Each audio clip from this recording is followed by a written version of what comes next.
Bom dia a vocês que estão aqui presencialmente e a você também que tem nos acompanhado de casa.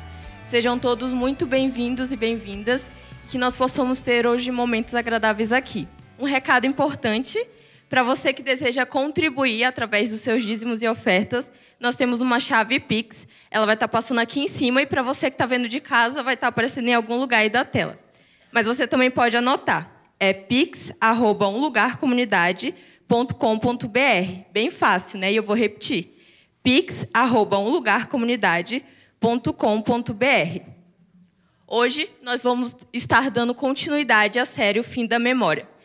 E falando em memória, quando nós olhamos para trás, nós somos confrontados com muitas delas. Algumas muito boas, outras nem tanto. Eu, por exemplo, tenho memórias incríveis de um período da minha vida em que eu não sabia sobre a existência de boletos. Mas, ao mesmo tempo, eu também tenho muito forte em mim as memórias de um outro período muito turbulento em que eu estive no auge da depressão. E esse foi um momento tão difícil da minha vida que, às vezes, eu queria passar uma borracha e esquecer. Mas, infelizmente, essas feridas profundas me acompanham e eu não consigo esquecê-las. Por mais que eu tente muito, não tem como esquecer tudo isso que eu vivi. Mas eu tenho aprendido que é possível me reconciliar com essas memórias. Isso envolve um processo delicado de aceitação da minha história e de coragem também de enfrentar essas feridas do passado.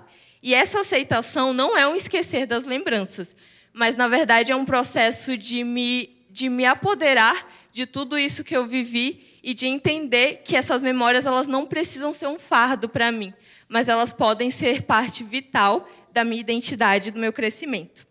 E a autora Brené Brown, no livro A Arte da Imperfeição, diz o seguinte: assumir a nossa história pode ser difícil, mas não tão difícil como passarmos nossas vidas fugindo dela. Abraçar nossas vulnerabilidades é arriscado, mas não tão perigoso quanto desistir do amor, da pertença e da alegria. As experiências que nos tornam mais vulneráveis. Só quando formos corajosos o suficiente para explorar a escuridão, vamos descobrir o poder infinito da nossa luz. Espero que a reflexão de hoje te alcance e que você possa conseguir abraçar a sua própria história. Vamos orar? Querido Deus, muito obrigada pela oportunidade que temos aqui de estarmos reunidos para honrar e glorificar o teu santo nome. Obrigada, Senhor, também pelo dom da reconciliação. Que tu possas nos ajudar para que nós possamos conseguir abraçar a nossa história e sermos compassivos com nós mesmos. Por favor, nesse momento, aceite o nosso louvor, a nossa entrega e a nossa adoração a ti. É isso que nós te pedimos, não porque merecemos, mas o fazemos em nome de Jesus. Amém.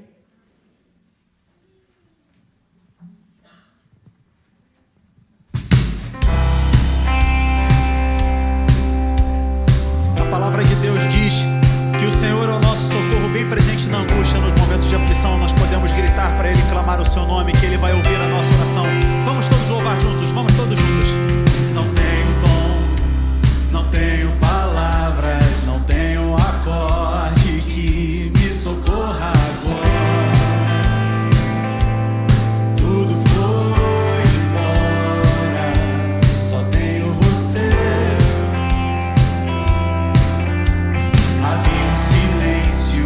Mostrou os meus vícios, me agarro contigo, vem, me socorra agora.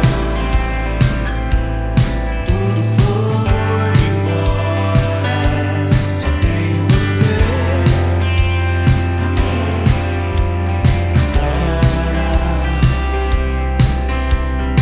Essa não é mais uma canção de amor. Eu canto pra ti. Sei onde estou.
estou, Senhor.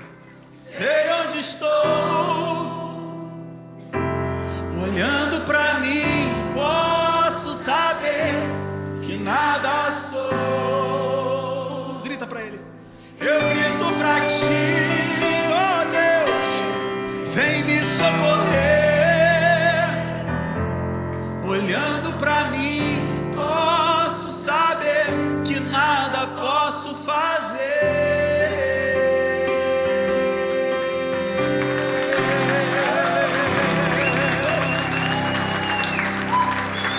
Esse é o Deus que é o nosso socorro bem presente na angústia. E Ele é o Deus que cumpre as suas promessas. Porque Ele diz, no mundo vocês vão ter aflição, mas vocês têm que ter ânimo, porque eu venci o mundo. E a vitória final sobre toda dor, sobre cada lágrima que rola no rosto de cada um de vocês, sobre os nossos rostos, a vitória final, ela se dará no dia em que todos nós estivermos sentados numa mesa, juntos. E que não haverá mais diferenças entre nós. Que todos nós seremos servidos por Ele no reino de Deus. Quanto mais pra gente se encontrar, sinto tanta falta do teu riso fácil. Há lugar pra gente se sentar, uma mesa farta, cheia de bondade. Quando eu te encontrar, preciso te dizer, sem você meus dias são desertos. Vem ao reino, me ensina a te amar e a dar sem receber. Sem você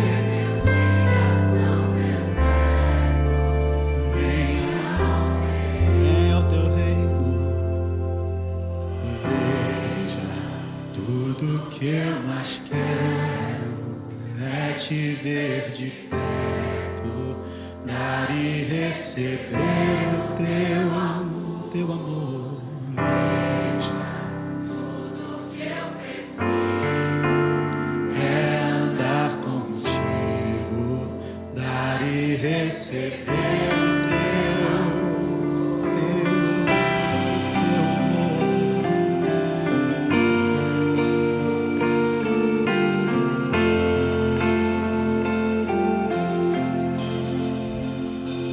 quanto mais pra gente se encontrar, sinto tanta falta do teu riso fácil. Há lugar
nós queremos, Senhor, é receber mais de Ti.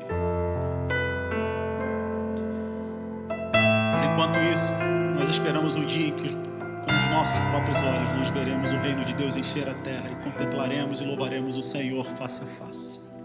Que meus olhos possam ver o Teu reino. É o nosso desejo, Senhor.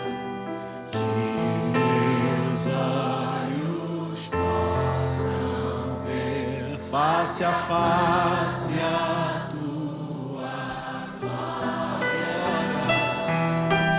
Que meus olhos possam ver o Teu reino encher a terra. Que meus olhos possam ver face a face a Tua glória. Que meus olhos possam ver o Teu reino encher a terra face a face. Que meus olhos possam ver face a face a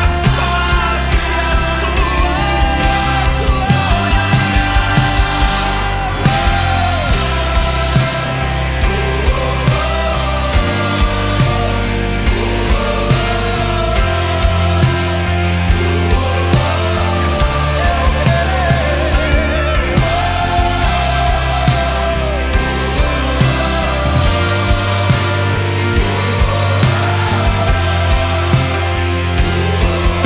Face a face, veja, tudo que eu mais quero é Te ver de perto, dar e receber o Teu amor.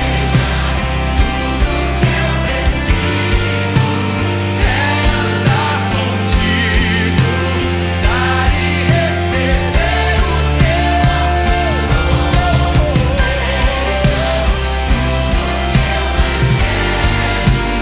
É Te ver de perto, dar e receber o Teu amor.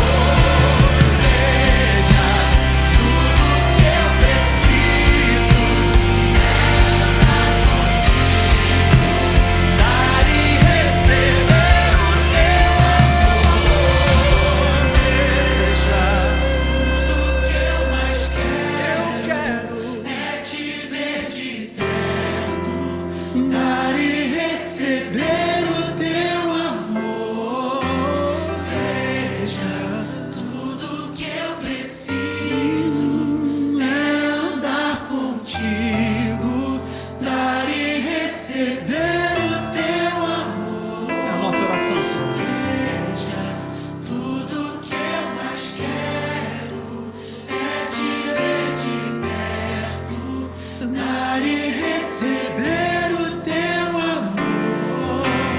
Veja, tudo que eu preciso é andar contigo, dar e receber o Teu amor.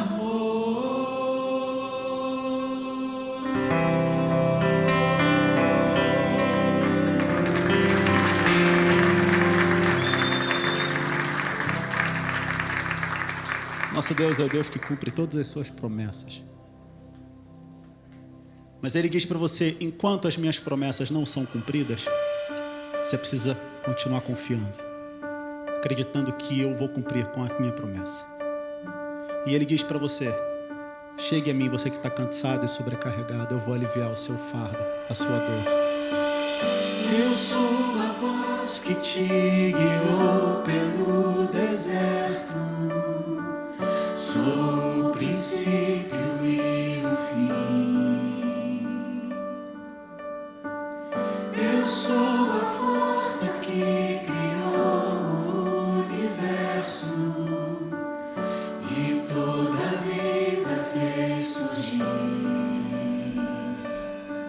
Sou eu quem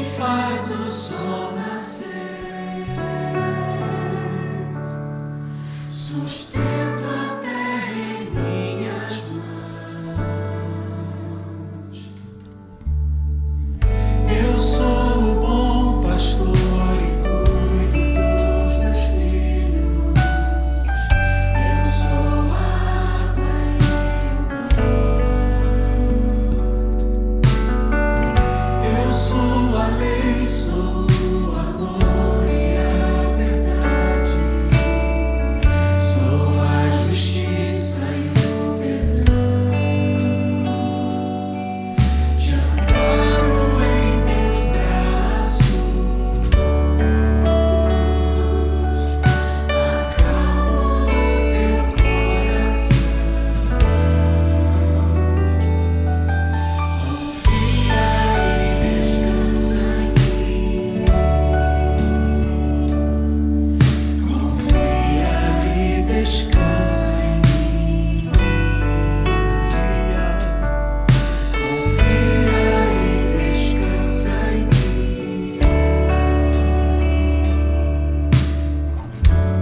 E descansa em mim.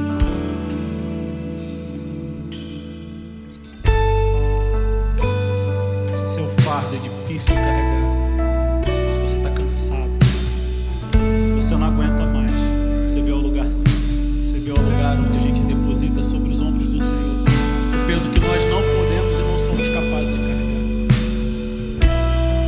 Eu convido você a colocar diante dele todo o seu peso, todo o seu fardo, porque ele quer aliviar você e fazer você descansar. Te amparo em meus braços. Acalma. Acalma o teu coração. Confia. Confia e descansa em mim. Confia.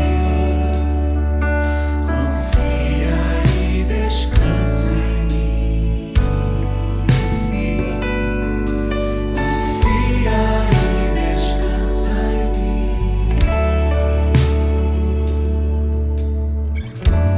E descansa em mim.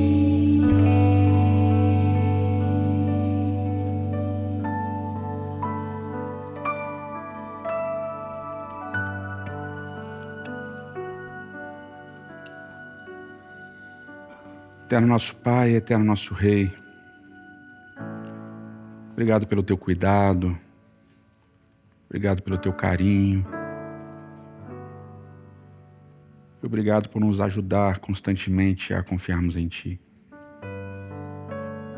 O Senhor sabe que para alguns a semana foi difícil, foi triste, foi dolorosa. O Senhor sabe que alguns aqui estão bem machucados, enlutados. Por isso, Senhor, nos dá o Teu Santo Espírito, para que a gente consiga descansar.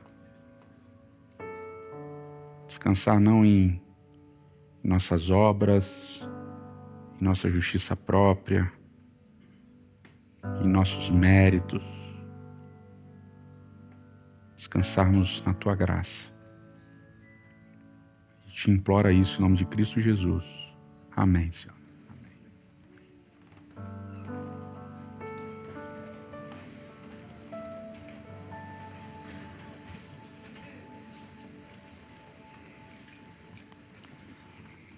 Bom sábado para vocês, muito bom recebê-los aqui. No Teatro UOL, mais um sábado em comunidade. A gente começou uma jornada no início desse ano, não no início desse ano, mas por volta do início desse ano, uma jornada com a série Os Discípulos e o Reino. A gente começou a falar sobre o Sermão do Monte. E quando eu estava fazendo a série, falando sobre algumas das frases difíceis de Cristo, recebi muitas mensagens, né? Principalmente mensagens acerca de como lidar com o amar os nossos inimigos, perdoar aqueles que nos ofendem. E parece que essa é uma dificuldade que todos nós temos, uma dificuldade real e profunda.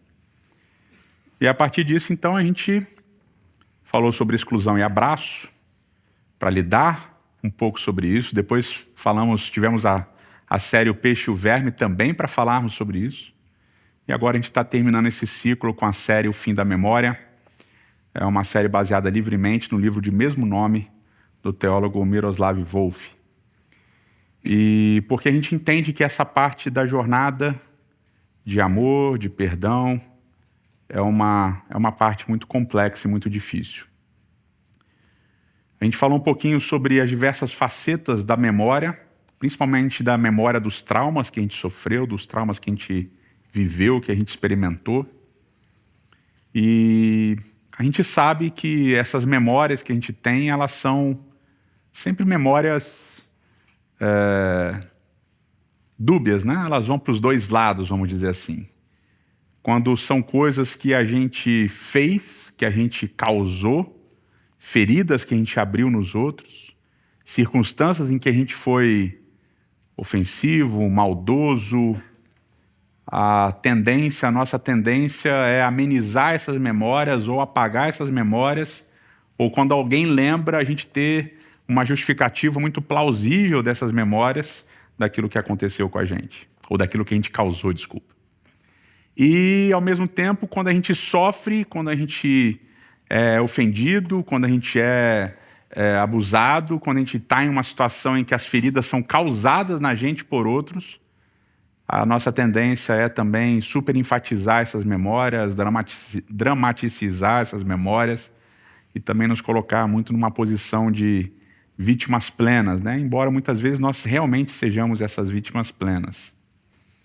Mas isso acontece porque a nossa memória ela é fragmentada, ela não é uma memória literal daquilo que realmente aconteceu. A nossa memória é muitas vezes construída, como a gente já falou. A memória é uma lembrança do passado a partir de uma perspectiva presente com uma ideia de futuro, né? Aquilo que eu quero ser, que eu almejo ser, acaba influenciando a maneira como eu hoje vivo e isso também influencia a maneira como eu lembro. E a gente falou um pouquinho disso no início dessa série. E Paul Ricoeur, ele vai trabalhar um pouco no livro Memória, História e Esquecimento. Ele vai trabalhar um pouco disso, de como a nossa memória é essa colcha de retalhos que a gente vai construindo, né? Essa memória é uma construção que a gente vai fazendo, que a gente vai criando a partir dessa relação entre passado, presente e também um pouco do futuro. E é essa memória que vai nos guiando e vai nos levando e vai construindo a nossa identidade, né? Essa construção da identidade ela é muitas vezes ativa. A gente não só lembra, como a gente esquece ativamente, né? Porque a construção da nossa narrativa identitária ela não é só aquilo que a gente lembra, mas aquilo que a gente esquece também, e muitas vezes aquilo que a gente escolhe esquecer. E a maior parte das vezes a gente escolhe esquecer o mal que a gente causou, muito embora muitas vezes a gente também esqueça feridas que foram feitas e que a gente não tem lembrança. Preparando essa série eu lembrei de uma ferida que eu tinha e que eu tinha esquecido, mas lembrei, né? Quando eu era pequenininho, lá em Belém do Pará, olha só, Belém do Pará, eu morei em Belém do Pará há alguns anos, meu pai trabalhava lá no hospital e eu fui estudar cedo num colégio e eu era muito novinho, estava fazendo alfabetização e aí, lembrando dessas histórias de lembranças dolorosas, eu lembrei que eu sofria muito bullying. Aliás, eu sofri bastante bullying durante a minha infância. Alguns motivos são óbvios, eu era gordinho, né? Criança gordinha sofre, é sempre a baleia da escola, e as pessoas me chamavam de baleia. E também eu era meio nerd, né? Hoje em dia falar nerd é tranquilo, antigamente era CDF, né? Que é uma espécie de palavrão. É uma espécie não, é um palavrão, e eu era chamado de CDF. E eu lembro que uma vez uma pessoa espetou um compasso nas minhas costas, com raiva, porque a professora, toda vez que ela dava bronca na turma, ela falava assim: por que vocês não são como o Edson? O professor achava que estava sendo bonzinho comigo e me criou um problema com toda a sala, né? E a pessoa atrás enfiou o compasso nas minhas costas. Então isso foi uma lembrança traumática aí, né? Mas lá no Grão-Pará eu sofria bullying, e em Belém do Pará, e começou na alfabetização bullying. Olha só que coisa, né? E a gente tem essas lembranças, memórias traumáticas que às vezes a gente esquece. Eu não lembro o sentimento que eu tinha, eu não lembro quem especificamente fazia. A única coisa que eu lembro é que tinha um cara mais velho que me defendia, que na hora do intervalo o pessoal veio me bater, divertido, né? Apanhava na hora do intervalo dos coleguinhas das outras turmas também, e um cara mais velho ficou com pena de mim e veio me defender. Aquilo marcou a minha cabeça. Então eu não lembro o que eu sentia, não lembro quantas vezes eu apanhei, não apanhei, mas eu lembro que tinha um cara que me defendia.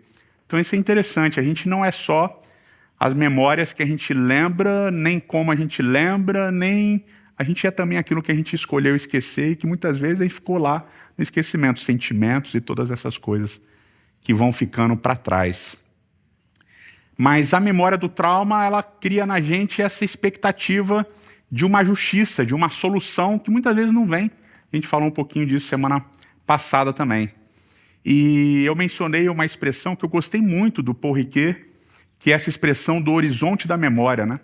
Ele fala que as nossas memórias, elas caminham para o horizonte, que é o horizonte do esquecimento, do perdão, né? Esse horizonte onde todas elas vão ser, essas memórias vão ser resolvidas, essas memórias traumáticas vão ser resolvidas. Eu achei essa ideia muito bonita, muito, muito interessante. E tem uma história bíblica que eu acho fundamental para a gente entender algumas coisas, que é uma história muito pesada, uma história muito difícil.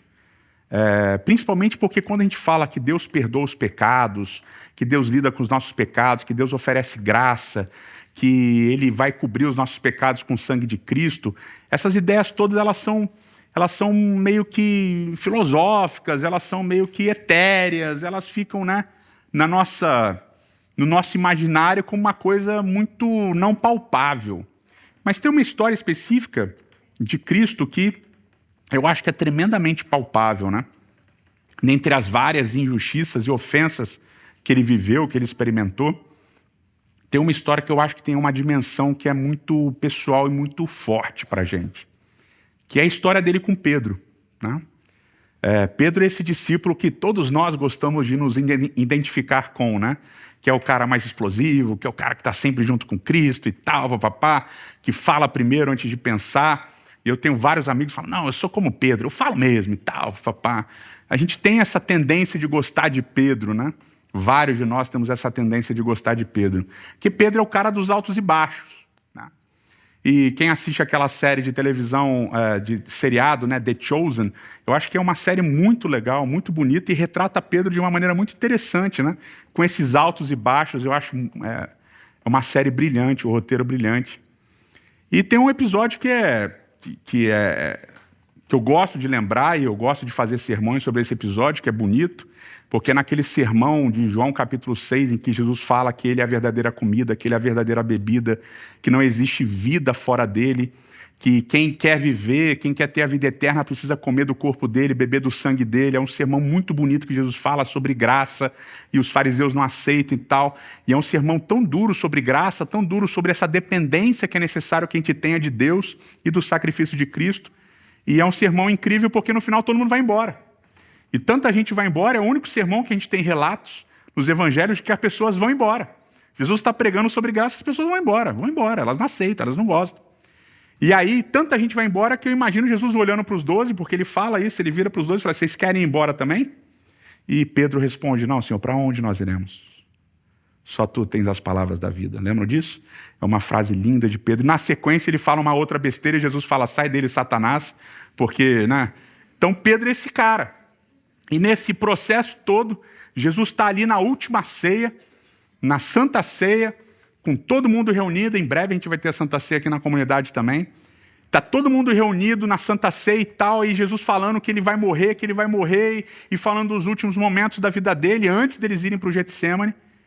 E aí Pedro fala, não, o senhor não vai morrer, o senhor não pode morrer, isso não vai acontecer. E Jesus fala, Pedro, eu vou te dizer um negócio, antes que o galo cante 3 vezes, você vai me trair, você vai me negar. Isso é um processo terrível ali. E aí vocês lembram, Jesus vai para o Getsêmani, e essa história é narrada nos evangelhos, ao invés de orarem, os discípulos dormem, os 3 que acompanham Jesus mais para o lado também dormem, e Jesus ora, faz uma oração belíssima, a oração que a gente chama de oração sacerdotal de Jesus, lá no Evangelho de João. E aí depois Jesus é preso e ele é levado para esse julgamento, que é um julgamento injusto, onde ele é injustamente acusado, onde as coisas injustas vão acontecer contra ele. Pilatos, a gente viu isso na outra série. E aí então, diz o texto de João que Pedro e um outro discípulo, João, acompanharam Jesus nesse processo, e ao chegarem no pátio onde Jesus estava ali sendo injustamente, covardemente julgado, aí então um dos chefes da guarda diz: eu conheço você, principalmente Pedro, eu conheço você anda com ele. E Pedro fala: não, que isso, eu não conheço esse cara e tal, etc. Não, eu sei quem você é, Depois outra pessoa: não, eu sei quem você é um dos discípulos que anda com ele. Não, eu não sou. E a terceira vez que isso acontece, Pedro fala os impropérios ali e sai. E aí o galo canta. E Pedro se arrepende, Pedro chora amargamente. E é uma história dura, porque o texto diz que quando ele negou Jesus, quando ele traiu a confiança de Jesus, quando ele disse que não conhecia Jesus, o texto diz que Jesus olhou para ele olhou para Jesus e ele lembrou do que Jesus tinha dito. Ele sai fugindo, então, choroso e arrependido daquilo que ele tinha feito. Só que a história não para aí, A história continua. Jesus morre, é julgado, é levado à cruz. Na cruz, somente as mulheres e o discípulo amado estavam, os discípulos, os 12, ou no caso 10, porque Judas já tinha morrido e João estava junto com as mulheres.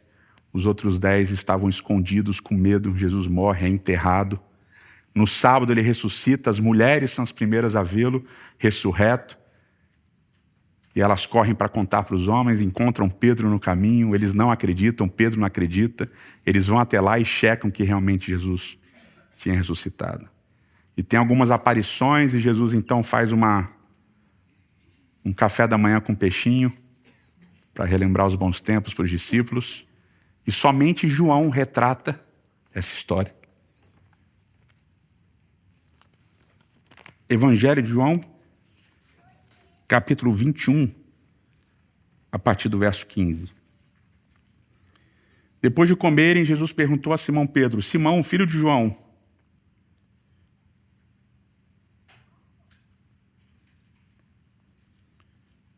você me ama mais do que estes? Disse Pedro: sim, Senhor, tu sabes que eu te amo. Disse Jesus: cuida dos meus cordeiros. Novamente Jesus disse: Simão, filho de João, você me ama? Ele respondeu: sim, Senhor, tu sabes que eu te amo. Disse Jesus: pastorei as minhas ovelhas.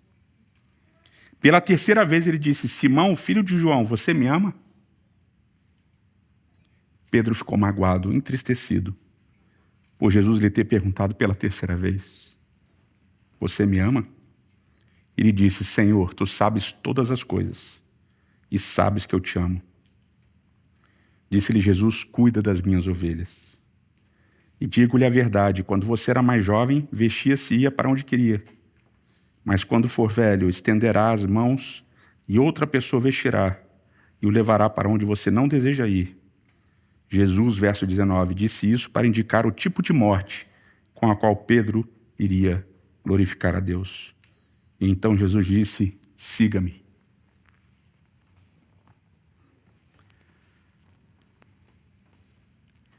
Essa história torna ainda mais palpável o tipo de situação que Jesus, o Verbo encarnado, Deus encarnado, viveu nessa terra. E se você já experimentou qualquer tipo de traição, mas principalmente a traição de alguém muito próximo a você, dos seus pais ou dos seus filhos, do seu esposo ou da sua esposa, ou de alguns dos seus amigos mais próximos, você sabe o tipo de dor que isso causa. Agora imaginem que o Filho de Deus encarna, Deus, o Verbo encarnado, vive nessa terra, ele anda com essas pessoas por 3 anos e meio. Dorme, acorda, come, prega, ora. Vai no banheiro, chora. E no momento que ele mais precisava de companhia, ou de um olhar, ou de uma presença, ele recebe traição e abandono. Ele recebe negação. Eu não conheço esse cara. Eu não sei quem ele é, não ando com ele. Não me confunda com ele.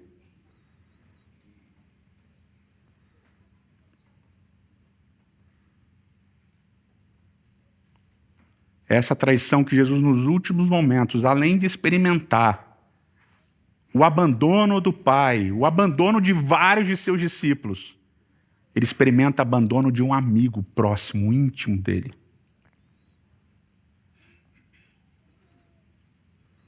Mas aí então, quando ele encontra Pedro, reencontra Pedro, e óbvio que isso daqui é um argumento que pode ir para os dois lados, porque o argumento do silêncio sempre pode ir para os dois lados. A gente não tem nenhuma narrativa em nenhum evangelho do encontro de Jesus e Pedro, além daqui de João, dessa parte específica deles conversando sozinhos. Mas a gente não tem uma narrativa de Pedro chegando e falando assim: Jesus, sabe o que aconteceu lá naquele pátio ali, que você estava sendo julgado? Foi mal, me perdoa, eu mandei mal, eu fiquei com medo. Eu sei que pode ter te magoado, eu sei que pode ter te ferido, eu fiquei com medo. Me perdoa. Você não aparece Pedro pedindo perdão. A gente sabe que Pedro se arrependeu, que ele saiu chorando, a gente sabe disso, está escrito. Mas Jesus não sabia. A narrativa não aparece Jesus sabendo que Pedro se arrependeu. Mas também nesse encontro você não tem Pedro, você não tem Jesus falando para Pedro: e aí Pedro, está aqui, né? Continua aqui com os discípulos, né? Eles não sabem o que aconteceu, né? Só João. Me negou na frente de todo mundo. E agora está aqui, agora que eu ressuscitei, que eu estou poderosão, que eu estou bem na fita, agora você está aqui, né? Agora, quando eu estava lá sendo julgado, você vazou, me abandonou. E aí, Pedro? Qual que vai ser? Que Pedro é que é meu seguidor? No sucesso você está junto, no fracasso você foge, cara. Que amizade é essa? Que seguidor é esse? Jesus escolhe lidar com uma traição dura, com uma traição pesada. Sem mágoa, sem rancor, sem ressentimento, usando uma linguagem amorosa. Jesus não fica colocando o dedo na ferida, mas ele faz Pedro lembrar o que aconteceu. Só que ele usa a linguagem amorosa. Ele não fala: Pedro, você vai me negar de novo? Pedro, você vai me negar de novo? Pedro, você vai me negar de novo? Não, ele fala: Pedro, você me ama? Pedro, você me ama? Pedro, você me ama? Ele reforça o aspecto positivo do relacionamento deles. Ele reforça o amor que eles tinham um pelo outro. Ele usa a linguagem amorosa. Mas ele faz Pedro entender que aquilo que tinha acontecido foi ruim. Foi muito ruim. Mas ao invés de ficar chafurdando no passado traumático e triste e pesado, Jesus olha para aquele acontecimento e usa palavras bondosas para direcionar aquele trauma, aquele momento duro e difícil para um outro lugar. Um lugar de reconciliação, um lugar de cura. E para ficar claro, a cada resposta de Pedro: sim, Senhor, eu te amo. Sim, Senhor, eu te amo. Sim, Senhor, você sabe tudo, eu te amo. Jesus responde essas respostas de Pedro com 3 afirmações que estão num crescente. Basicamente ele diz: Pedro, eu tenho um rebanho. E você tem que cuidar desse rebanho. E Pedro, o que você fala importa. Pedro, as suas reações importam. A maneira como você vai se portar a partir de agora vai importar. Por isso, Pedro, você entende que você precisa cuidar deles. E que você não pode, mais uma vez, me negar. Que você não vai repetir esse erro. Que você vai pensar no que as pessoas estão vendo também.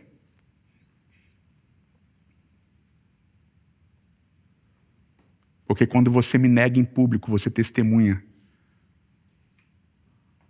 Pedro, cuida do meu rebanho. E o texto de João diz que Jesus profetiza que a morte de Pedro seria mais dolorosa e mais terrível. E a gente sabe pela tradição cristã que Pedro foi crucificado de cabeça para baixo.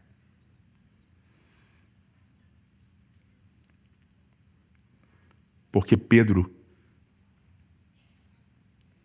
não se sentia digno de morrer como Cristo. Essa história é dura e é bonita e mostra que o perdão ele não está numa esfera filosófica, mas muito real. E que a gente pode lidar com ele de uma maneira amorosa.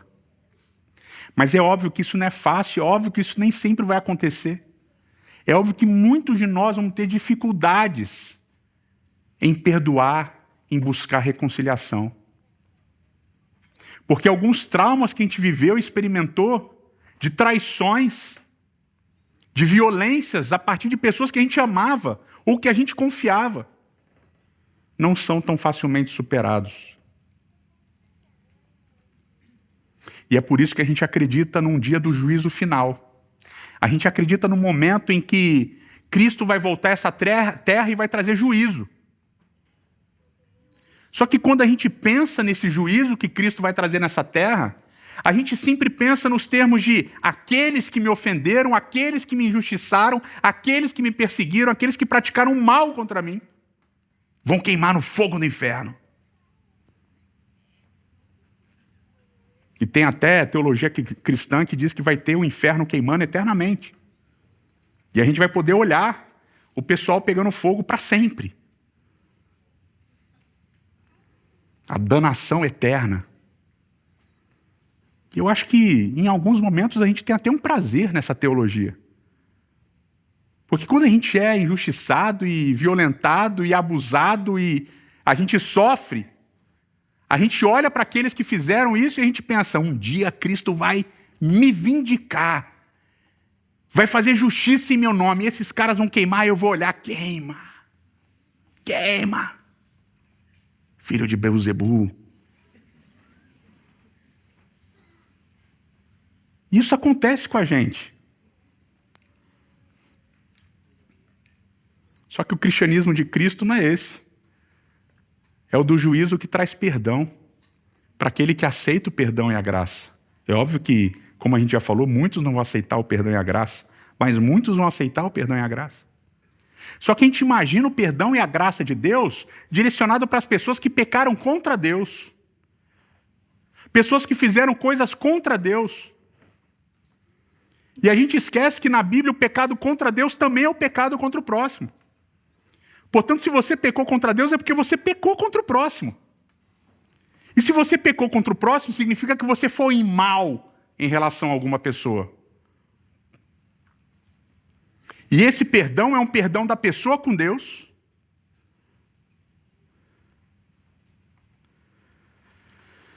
Mas também é um perdão das pessoas entre si.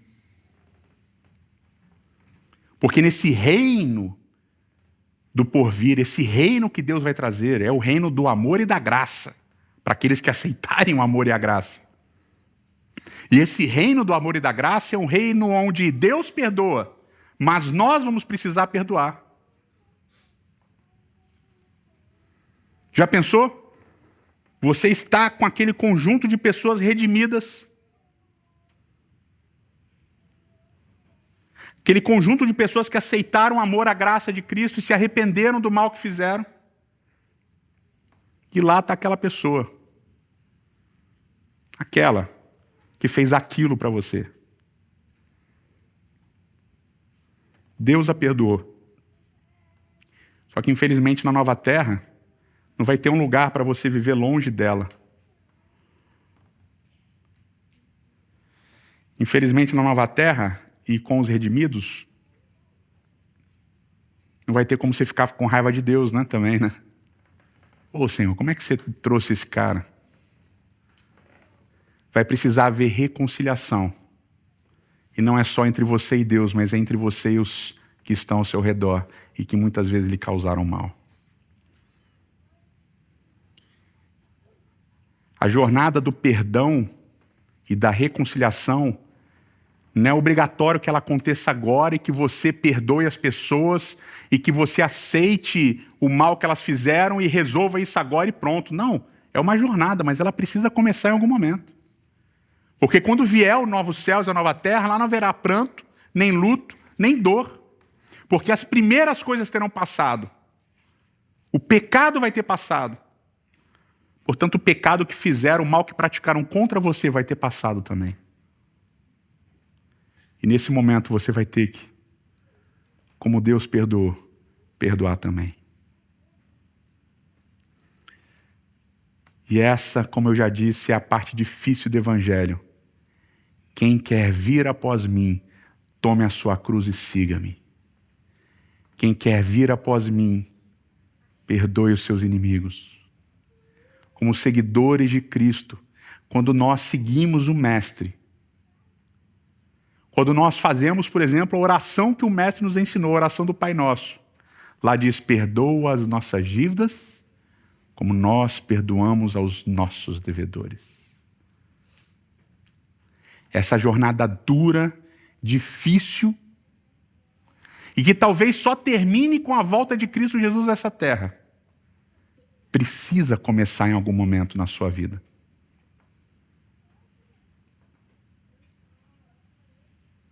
E a gente não está falando de coisas etéreas, estamos falando de coisas reais, de traições, de violências reais. Mas essa jornada precisa começar agora. Como seguidores de Cristo, carregando a cruz, a nossa cruz, os nossos sofrimentos, as nossas dores.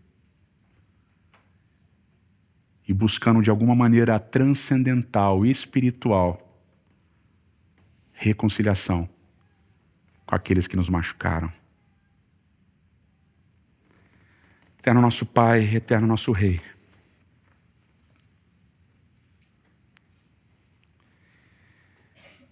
Muitos de nós trazemos marcas profundas e terríveis de eventos ou histórias ou processos traumáticos que a gente experimentou.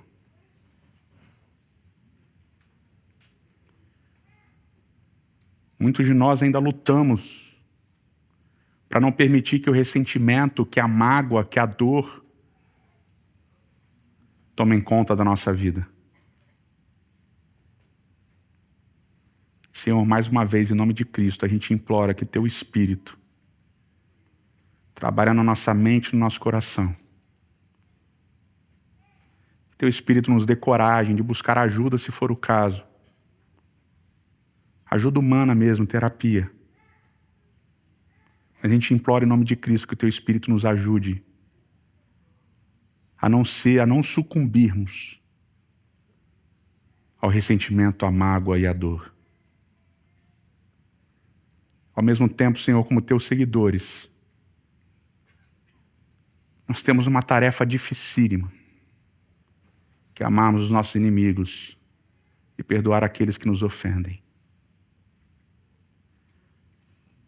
Porque Jesus Cristo disse que quando perdoarmos os homens as faltas que eles cometeram contra nós, nosso Pai Celestial perdoará também as nossas faltas. Porque o Teu Filho Jesus Cristo disse que nós precisamos imitá-lo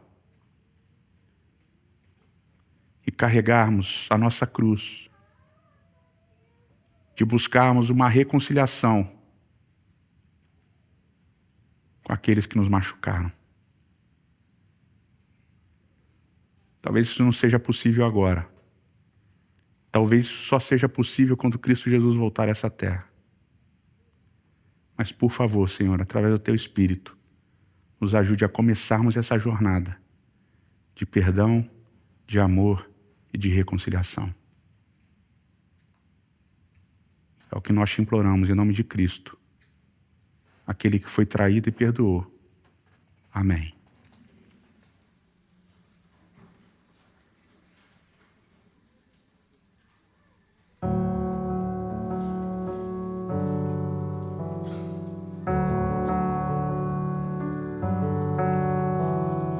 Pai, eu quero aprender a amar, mas é tão difícil não julgar e abrir mão do meu direito de justiça. Não posso condenar, se a tua escolha é perdoar. Me ensina a oferecer perdão e a me parecer contigo em compaixão. Deus, livra-me de mim, guarda o meu coração, pois às vezes em que tropeço, tenho em ti o que mais peço, perdão e misericórdia me alcançam e lançam pra bem longe de mim acusação.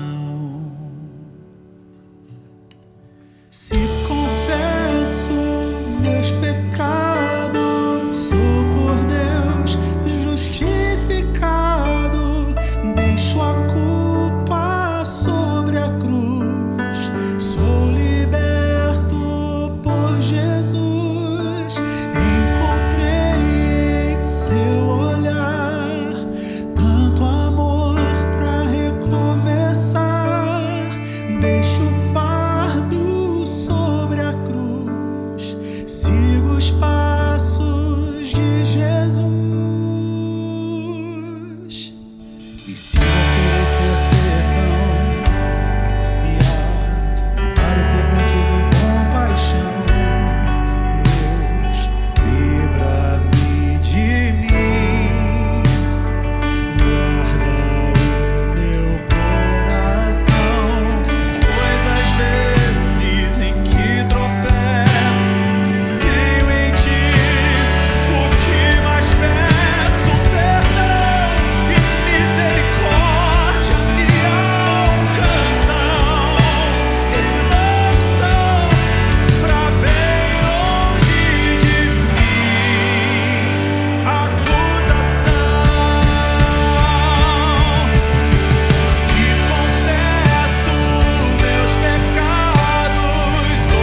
Que o Senhor te abençoe e te guarde. Que o Senhor faça brilhar o seu rosto sobre ti e tenha misericórdia de ti. Que o Senhor sobre ti levante seu rosto e te dê a paz. Amém. Bom sábado para vocês e até semana que vem. Um abraço.